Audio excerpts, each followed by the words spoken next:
As much as possible, ginagawa namin kung ano yung totoo. So yung kanyang sampal, totoo talaga yun. And masakit talaga siya. Kung wholesome man si Carla sa pelikulang ito, sexy na Carla naman ang bubungad sa isang 2012 calendar. Dati, tahasang sinasabi ni Carla na hindi siya magpo-post ng sexy sa men's magazine. Tila nagbago na ngayon ang ihip ng hangin. Mali mo naman, di ba, kalabasan din niya kasing tasteful nito at iingatan din nila ako, then pwedeng pag-usapan niya. Noong unang araw na malaman niyang may offer para mag-post siya ng sexy sa kalendaryo, kagad niyang tinanong ang ilang kaibigang gumawa na ng ganitong project. Pagkaraan ng mahaba-habang negosasyon, napapayag din si Carla. Pinuri pa nga ng boyfriend ni Carla na si Jeff Eigenman ang mga larawan niya sa kalendaryo. Noong ayaw niyang tingnan, hindi siya komportable. Siguro kasi prepare niya pa muna yung sarili niya bago niya tingnan lahat eh. So, pero okay naman. Makikita niya na yan all over. Hudyat na kaya ito ng mas sexy pang Carla in her next project. That doesn't mean naman na from now on, magsusuot na ako ng mga sexing damit or ang tatanggapin ko na lang mga sexy na roles.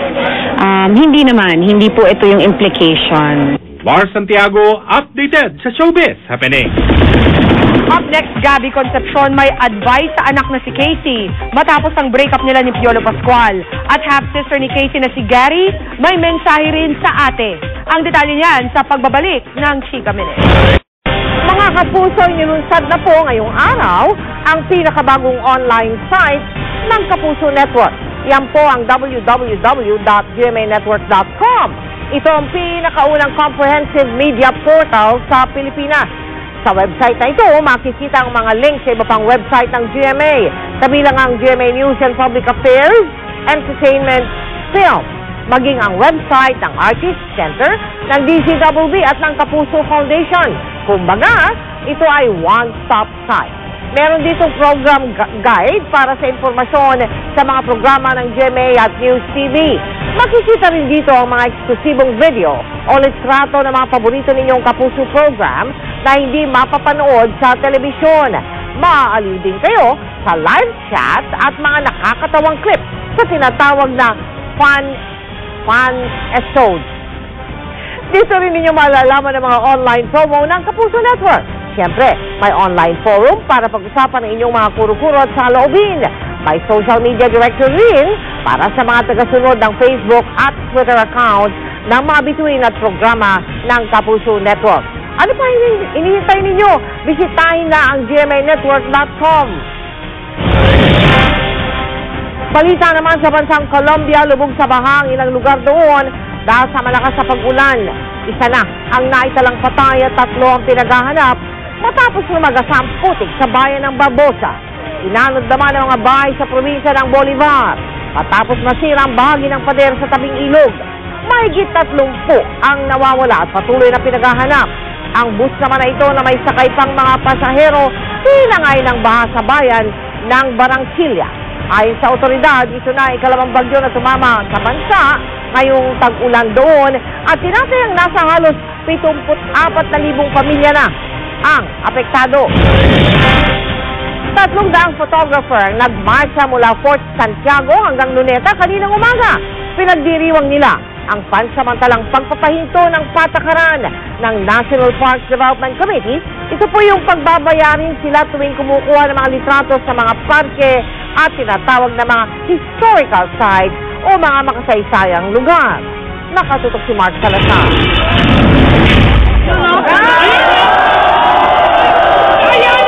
Sa araw ni Bonifacio, nakataas ang armas ng mga photographer sa kanilang ipinaglalaban.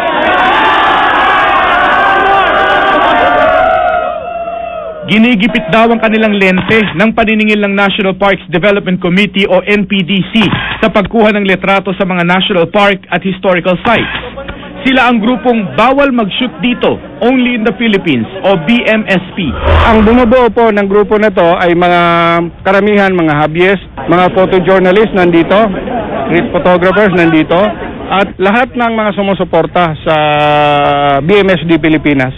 1,000 piso kada 3 oras daw ang sinisingil ng NPDC sa photographers sa parks at historical sites.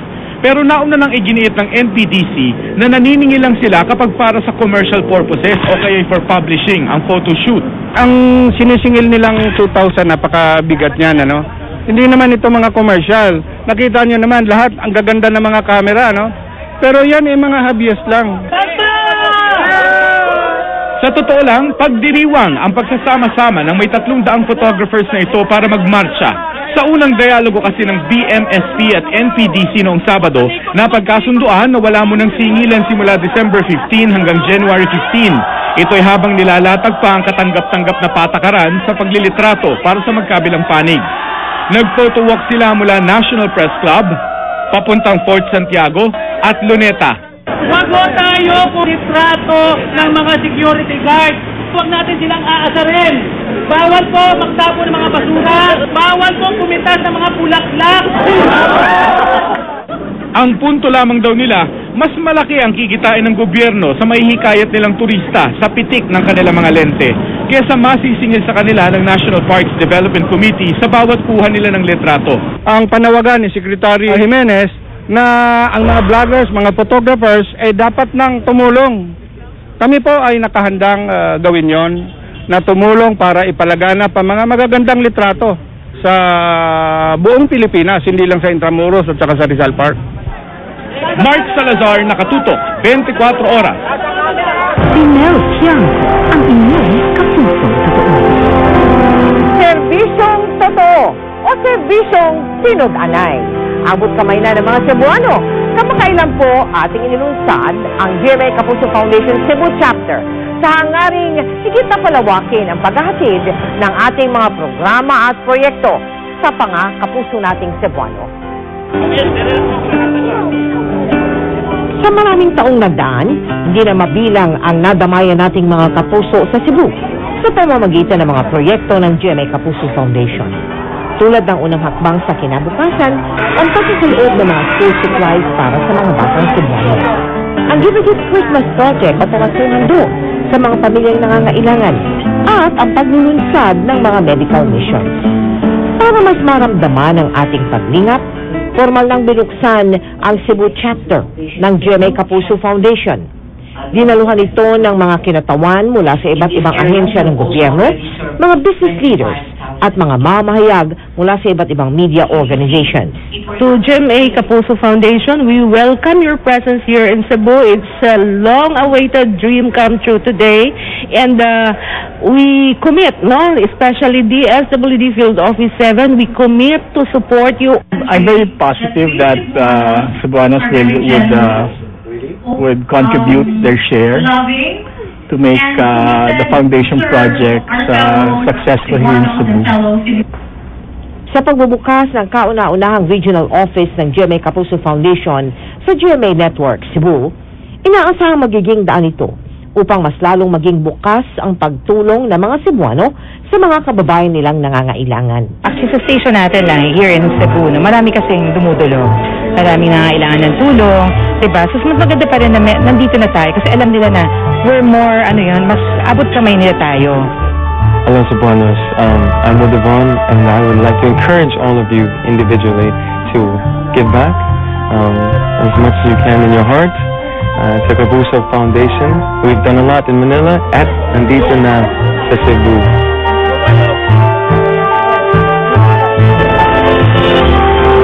Daghan salamat sa ating mga kapusong Cebuano sa mainit ninyong pagtanggap sa GMA Kapuso Foundation at pakikiisa sa hangaring madamayan ang kalagayan ng mga kapuspalad na Cebuanong nangangailangan. Magandang balita naman para sa ating mga kapusong Ilonggo. Ang pangalawang regional chapter ng GMA Kapuso Foundation ay ating bubuksan sa darating na December 14. Ito po ay sa Iloilo. Abangan po ninyo kami dyan. Nagpapasalamat po kami sa lahat ng sumuporta sa ating Cebu Chapter Inauguration. Bukas po ang tanggapan ng GMA Kapuso Foundation sa mga nais maging bahagi ng ating mga programa. Para po sa inyong mga donations, maaari po kayo magdeposito sa aming mga bank account o sa angmang branch ng Cebuana Luwiliero. Mag-log on sa www.kapusofoundation.com.